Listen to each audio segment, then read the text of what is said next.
नमस्कार मित्रों, मैं शर्मिन कौशिक गुरु बंधन क्लासेस पर आपका हार्दिक स्वागत करता हूं, अभिनंदन करता हूं। जैसा कि पूर्व क्लास में हमने क्लार्क के नियम को समझा था, उसी श्रृंखला में आज हम एडविन डे गुथरी के नियम को समझेंगे। एडविन डे गुथरी अति महत्वपूर्ण नियम है। तो चलिए चलते हैं अपने टॉपिक की ओर और स्टार्ट करते हैं। एडविन डे गुथरी को समझते हैं।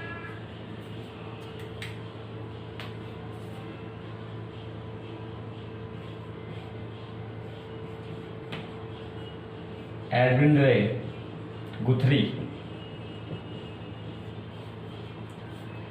एडविन डे गुथरी ने कुछ नियमों का प्रतिपादन किया। कौन कौन से वो नियम थे अभी देखते हैं। सबसे पहले जान लेते हैं कुछ बेसिक जानकारी से इनसे संबंधित। वो क्या है, ये कहाँ के निवासी थे? अमेरिका के थे। कहाँ के थे? अमेरिका। इन्होंने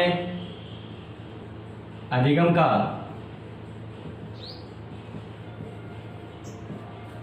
प्रतिस्थापन नियम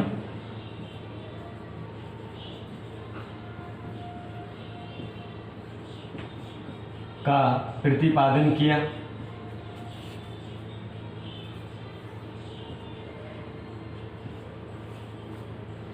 अधिगम का प्रतिस्थापन का नियम का प्रतिपादन किसने किया?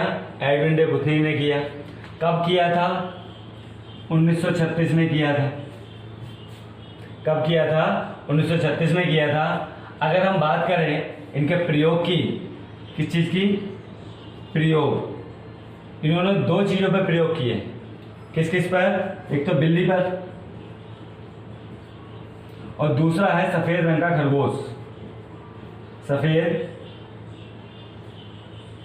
खरगोश पर।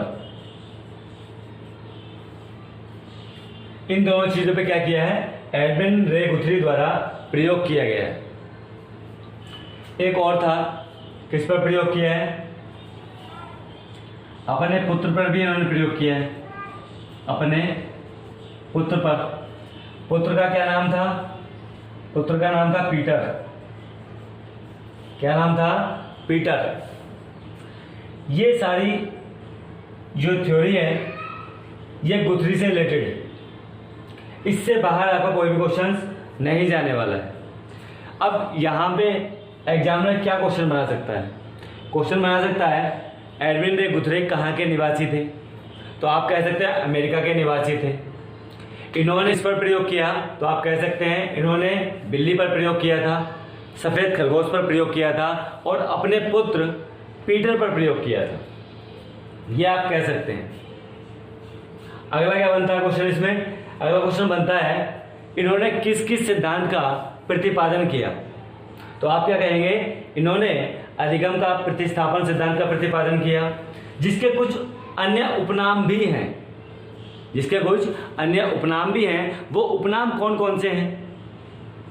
अगर मैं बात करूं इसके उपनामों की, तो उपनाम कौन कौन से हैं? नंबर 1 समीपता का सिद्धांत। नंबर 2 इकारा का सीखने का सिद्धांत। नंबर 3 स्थानापन्न का सिद्धांत। ये कुछ उपनियम हैं, लिख लेते हैं उपनियमों को। तो कौन कौन से उपनियम हैं? अधिगम का प्रतिस्थापन का सिद्धांत।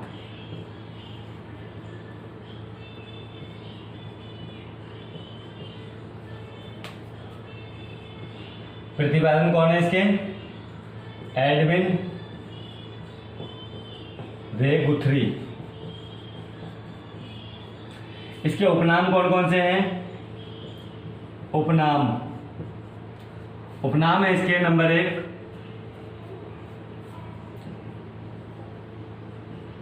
समीपता का सिद्धांत। नंबर 2 इकहरा प्रयास का सिद्धांत। प्रयास सीखने का सिद्धांत। नंबर 3 स्थानापन्न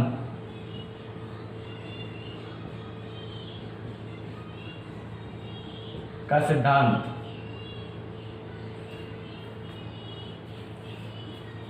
इससे बाहर आपका कुछ नहीं आने वाला। चाहे वो आपसे एग्जाम में समीपता का सिद्धांत पूछे तो एडविन डे गुथरी, एक हरा प्रयास या सीखने का सिद्धांत पूछे तो एडविन डे गुथरी, स्थानापन्न का सिद्धांत पूछे तो भी एडविन डे गुथरी। और कब किया था प्रैक्टिकल इन्होंने किया था 1936 में। ये याद रहेगा ना। अब बात करते हैं किसकी, समीपता का सिद्धांत क्या होता है, प्रतिस्थापन का सिद्धांत क्या होता है। इन सबके बारे में एक एक करके क्या करेंगे, हम चर्चा करते हैं। एडविन डे गुथरी का सिद्धांत थार्नडाइक तथा पावलाव के सिद्धांत से क्या था, अनुबंधित था। अब जानते हैं क्या प्रतिस्थापन का क्या अर्थ है। पूर्व अनुभवों के माध्यम से बाद में या बाद की परिस्थितियों में अनुक्रिया करना ही प्रतिस्थापन कहलाता है। अब पूर्व का क्या माध्यम है, जितना भी हमने पूर्व में सीखा है उसको प्रयोग में लाते हुए नई परिस्थितियों का सामना करना ही क्या कहलाता है, प्रतिस्थापन कहलाता है। अधिगम का मतलब हम सब लोग जानते हैं क्या होता है, सीखना होता है। क्या होता है, सीखना। प्रतिस्थापन का अर्थ क्या हुआ, प्रतिस्थापन का अर्थ हुआ उसमें चेंजेस करना, बदलाव करना।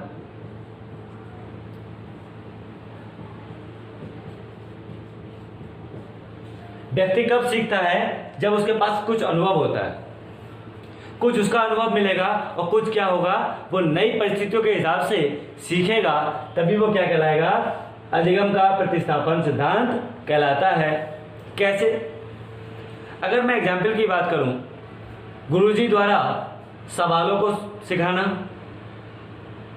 एक अध्यापक है, उसने क्या किया, उसने बताया कि 2 + 2 कितना होता है, 4 होता है। हमें ज्ञात है अगर हम 2 और 2 को जोड़ेंगे तो कितना आएगा, 4 आएगा। लेकिन उसने अपना प्रयास क्या किया, उसने ये किया कि अगर 1 + 1 + 2 भी अगर कर दूं तो कितना हो जाएगा, 4 हो जाएगा। 1 और 1 2 और 2 कितना होता है, 4 होता है। क्या किया उसने, कुछ परिस्थिति में बदलाव कर दिया। यही क्या कहलाएगा, अधिगम का प्रतिस्थापन का सिद्धांत कहलाता है। अगर हम इसको और तोड़ें तो हम कह सकते हैं 1 + अगर 3 कर दें तो ये भी 4 होता है।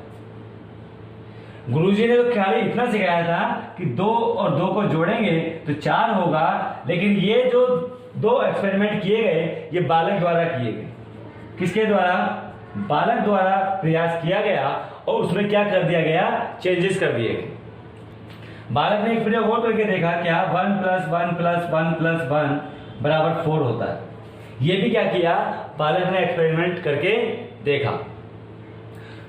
तो क्या किया, बालक ने अपने पूर्व अनुभवों को ध्यान में रखकर उसमें जो चेंजेस किए या सुधार किए, वही क्या कहलाता है, प्रतिस्थापन का सिद्धांत कहलाता है। तो हम लिख सकते हैं प्रतिस्थापन से आशय,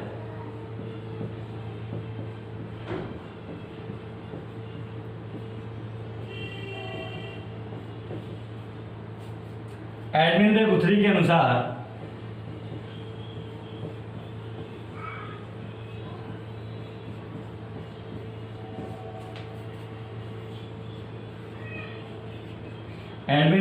अनुसार पूर्व अनुभवों से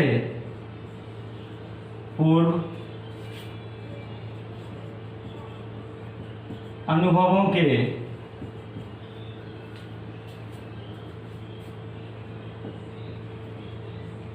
माध्यम से बाद की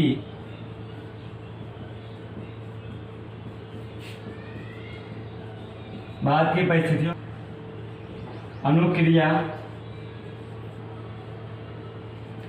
को करना ही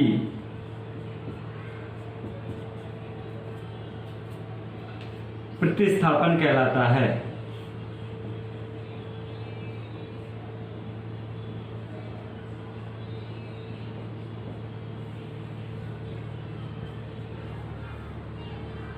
जैसे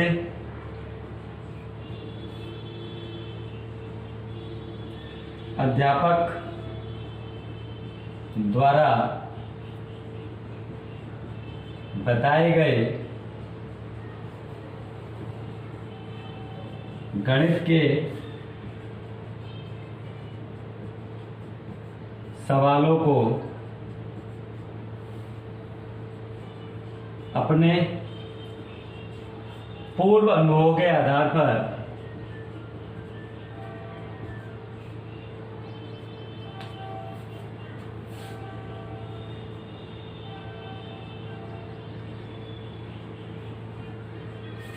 परिवर्तित करना।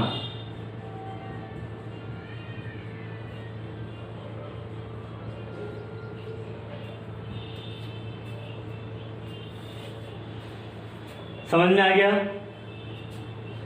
वही कह रहा है क्या, जो भी हमारा अनुभव है उसके हिसाब से परिस्थितियों के अनुसार ढलना या परिस्थितियों के अनुसार अपने आप को चेंज करना, उन सवालों को चेंज करना ही क्या कहलाता है? प्रतिस्थापन कहलाता है। एडविन रे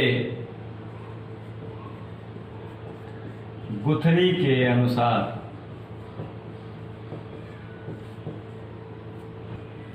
जब उद्दीपक तथा अनुक्रिया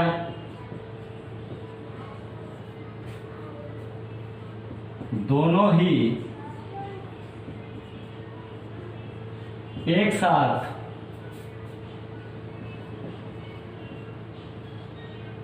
उपस्थित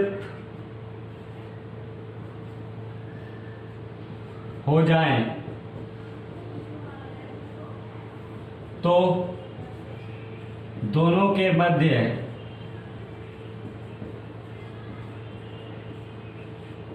एक संबंध या फिर अनुभव बोल सकते हैं, अनुभवों का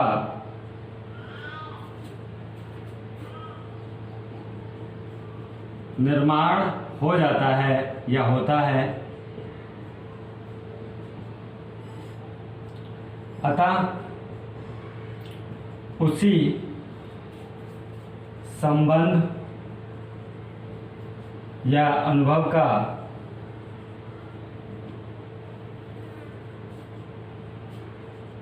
बाद की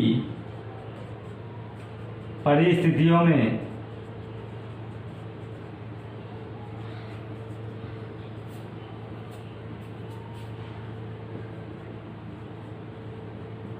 प्रयोग करना ही प्रतिस्थापन कहलाता है।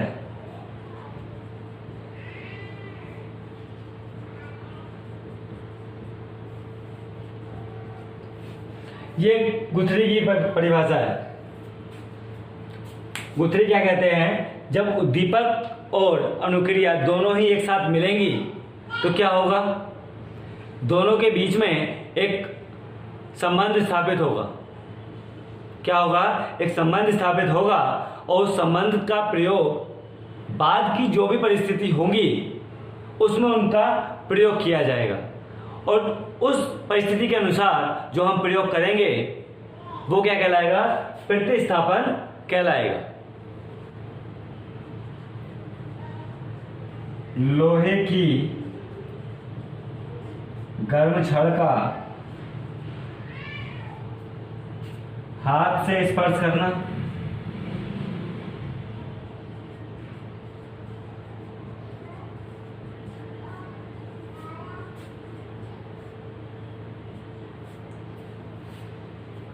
अब इससे क्या तात्पर्य है? एक बार क्या किया, हम किसी लोहार की दुकान पे गए। वहां पे क्या था? एक गर्म छड़ रखी हुई थी, लोहे की एक गर्म छड़ पास में रखी हुई थी। हमने क्या किया? हमने उसको छू लिया। ये लोहे की छड़ है, इस पे हमने क्या किया?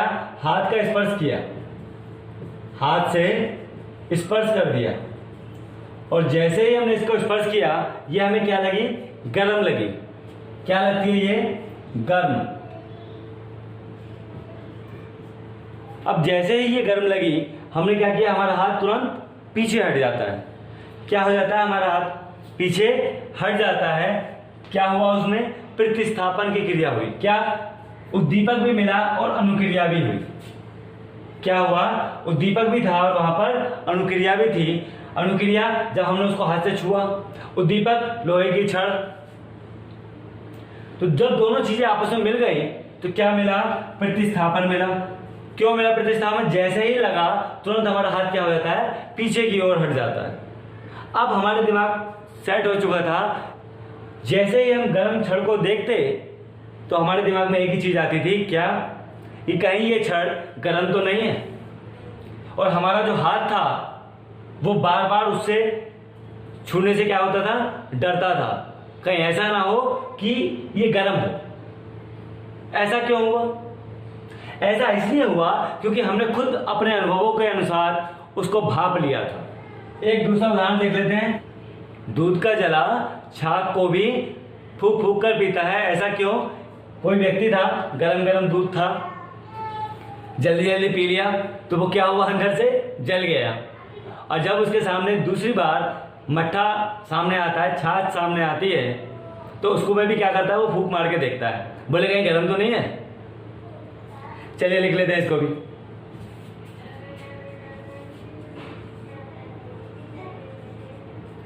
दूध का जला छाछ को भी फूक फूक कर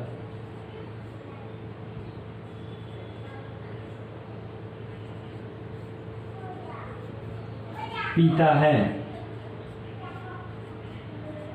समीपता का सिद्धांत। समीपता का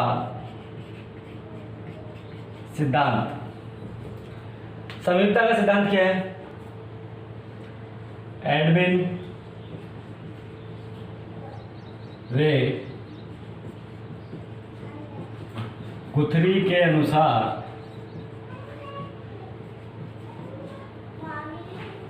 उद्दीपक तथा अनुक्रिया के मध्य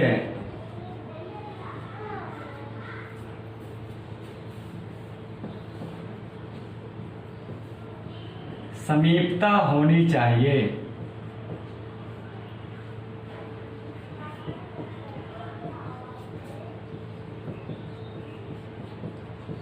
अन्यथा यह नियम प्रभावी नहीं होगा।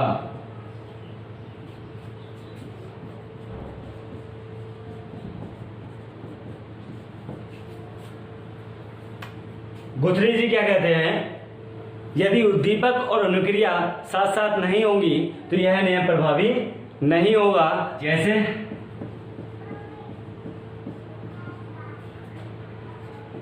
बीरबल की खिचड़ी, आग यहां जल रही है, यहां क्या जल रही है, आग जल रही है,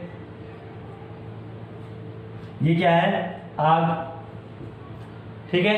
और खिचड़ी यहां बना रहा है, खिचड़ी कहां बन रही है, यहां पे खिचड़ी बन रही है। यहां पे क्या रख दिया, एक बर्तन रख दिया, बर्तन में क्या कर दिए, चावल डाल दिए, इसमें क्या पड़े हुए हैं, ये चावल पड़े हुए, ठीक है। ये क्या है, चावल। उद्दीपक और अनुक्रिया साथ साथ हैं, नहीं है। क्यों नहीं है, यहां पे आप देख पा रहे हैं अंतर है, यहां पर क्या है, अंतर है। और उद्दीपक और अनुक्रिया दोनों ही क्या हैं, अलग अलग हैं। ये क्या हुआ, उद्दीपक, अनुक्रिया हम क्या कर रहे हैं, चावल को बना रहे हैं, तो ये क्या कर रहे हैं हम, अनुक्रिया हो रही है, क्या खिचड़ी बन रही है, तो खिचड़ी क्या कर रहे हैं हम, अनुक्रिया कर रहे हैं, खिचड़ी को बनाने के लिए क्या कर रहे हैं, अनुक्रिया कर रहे हैं। तो ये हो गया, उद्दीपक और अनुक्रिया का समीप होगी तभी यह नियम प्रभावी होगा, अन्यथा की स्थिति में यह नियम प्रभावी नहीं होगा। एडविन रे गुथरी द्वारा अपने पुत्र पीटर पर प्रयोग करना।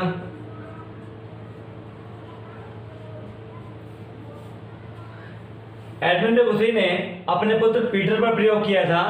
यहां पे क्या था, एक खरगोश था, इसके पास क्या था, खरगोश। किस पर किया था, खरगोश पर किया था।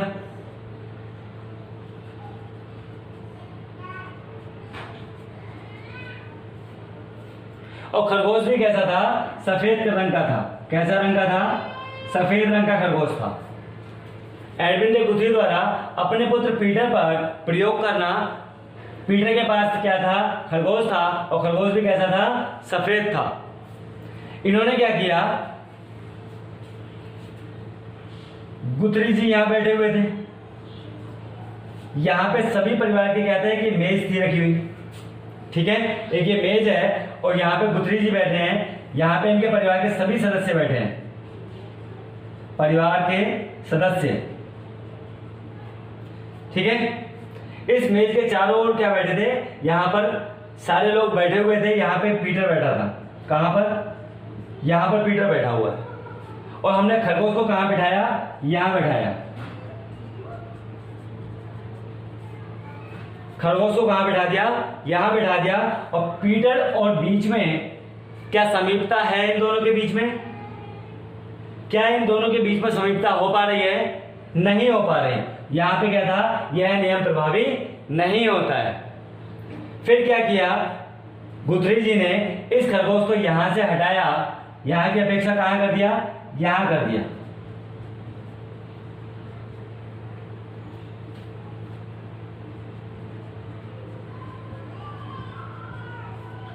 खरगोश वहां से हटा के कहां कर दिया, गुथरी जी ने यहां कर दिया।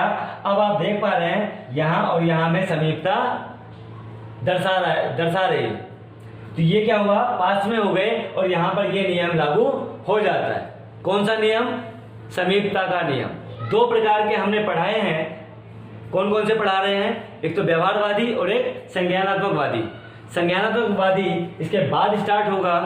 अभी क्या चल रहा है हमारा, व्यवहारवादी चल रहा है। कौन कौन से हैं व्यवहारवादी, कौन कौन से वो जनक हैं जो व्यवहारवादी के अंतर्गत आते हैं, पावलाव, थांडाइक, क्लार्क हल, वॉटसन और एडविन de गुथरी।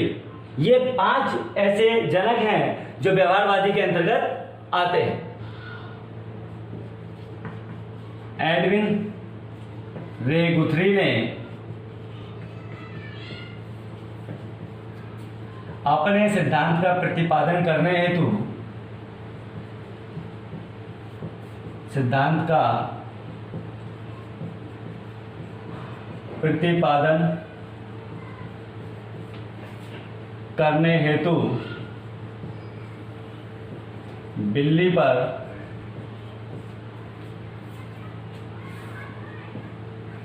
प्रयोग किया। अपने सिद्धांत का प्रतिपादन करने हेतु किस पर प्रयोग किया था, बिल्ली पर प्रयोग किया था। खरगोश का नियम अभी हम पढ़ चुके हैं। खरगोश का भी किसने किया था, एडविन de गुथरी ने किया था। कौन था, पीटर था। पीटर कौन था, उसका पुत्र था। अब बात कर लेते हैं किसकी, बिल्ली की। तो यहाँ पे एक बॉक्स बना लेते हैं। क्या बनाते हैं, एक बॉक्स बना लेते हैं सुंदर सा। इस सुंदर से बॉक्स में एक छोटी सी बिल्ली बिठा देते हैं।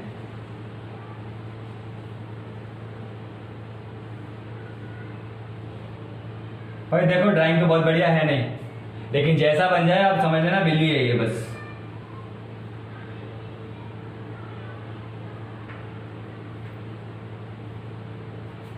ठीक है, ये बिल्ली हो गई। यहां पे क्या लगा दिया, एक शीशे का गेट बना दिया। ये क्या था, शीशा। यहां पे क्या लगा दिया हमने, शीशा लगा दिया।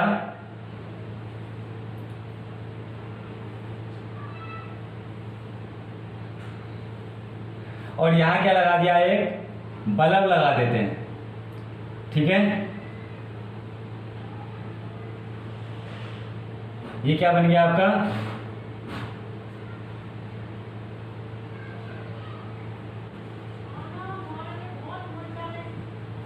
ये बल्ब हो गया। एक इसी में हमने क्या लगा दिया, कैमरा लगा दिया। क्या लगा देते हैं यहाँ पे, कैमरा। ठीक है,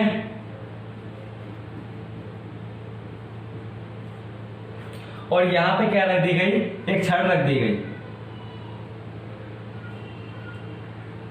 ये क्या थी, छड़ थी।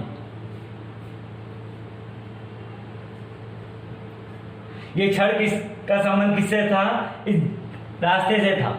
जैसे ही इस बिल्ली का पैर इस पर पड़ता तो क्या हो जाता है, ये गेट खुल जाता। अब ये बिल्ली जो है एक शांत स्थिति में बैठी हुई है। हमने क्या किया, इस बिल्ली को इस पिंजरे में बंद कर दिया, और इस पिंजरे का नाम क्या था, पजल था। क्या नाम था, पजल। इसको बोलते हैं पजल बॉक्स। कौन सा बॉक्स था, पजल बॉक्स था। शांत मुद्रा में बिल्ली बैठी थी।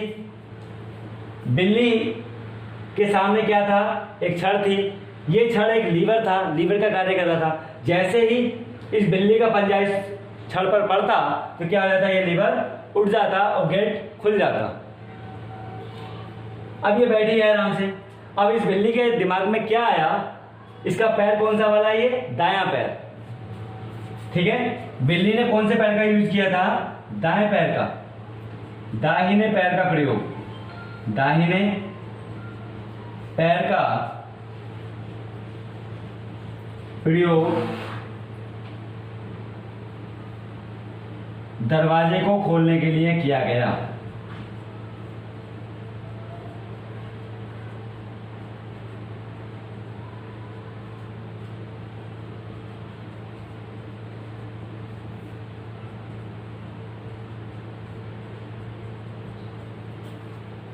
किसका प्रयोग किया गया, दाहिने पैर का प्रयोग किया गया। क्यों, क्योंकि ये दाहिना पैर ही इस लीवर के अधिक निकटतम था। क्या था, ये निकट में था। कौन सा पैर, दाहिना पैर। अधिक निकट होने के कारण बिल्ली ने दाहिने पैर का प्रयोग किया, और जैसे ही इसने इस लीवर को दाबा, लीवर से दरवाजा क्या था, खुल गया। और खुलने के पश्चात बिल्ली क्या हो गई, बाहर चली गई। उसके उपरांत हमने फिर दूसरी बिल्ली को लेके आए। दूसरी बिल्ली के साथ भी सेम क्रिया की। जब ये क्रिया की तो हमने क्या पाया, अधिकतम बिल्लियों के साथ ये क्रिया की गई। 1 2 3 4 बहुत सारी बिल्लियों के साथ क्या किया गया, यह प्रयोग किया गया। और सभी में एक ही चीज पाई गई कि सबने क्या किया, दाहिने पैर का प्रयोग किया। ऐसा क्यों हुआ, ऐसा इसलिए हुआ क्योंकि दाहिना पैर इस लीवर के अधिक निकट में था, और जो वस्तु हमारे अधिक निकट में होती है हम उसी चीज का या उसी विषय वस्तु का प्रयोग सर्वप्रथम करते हैं। उदाहरण कैसे दे सकते हैं उसका, जैसे आप एक कमरे में बैठे हो और आपसे कह दिया जाए कि लाइट को जलाइए, तो आपके पास में जो स्विच होगा, चाहे वो राइट हैंड के साथ में हो या फिर लेफ्ट हैंड के साथ में हो, तो जिससे भी पास में वो पड़ेगा आप उसी हाथ का क्या करेंगे, प्रयोग करेंगे। और ये सारी चीज कहाँ रिकॉर्ड हो रही थी, कैमरे के अंदर रिकॉर्ड हो रही थी। कैमरे के माध्यम से ही हमने क्या कर लिया, उस निष्कर्ष तक पहुंचे कि बिल्ली ने कौन से पैर का प्रयोग किया। तो अब ये आप नियम भूलने वाले नहीं है। समीपता का जो सिद्धांत है वो इसी पर कार्य करता है।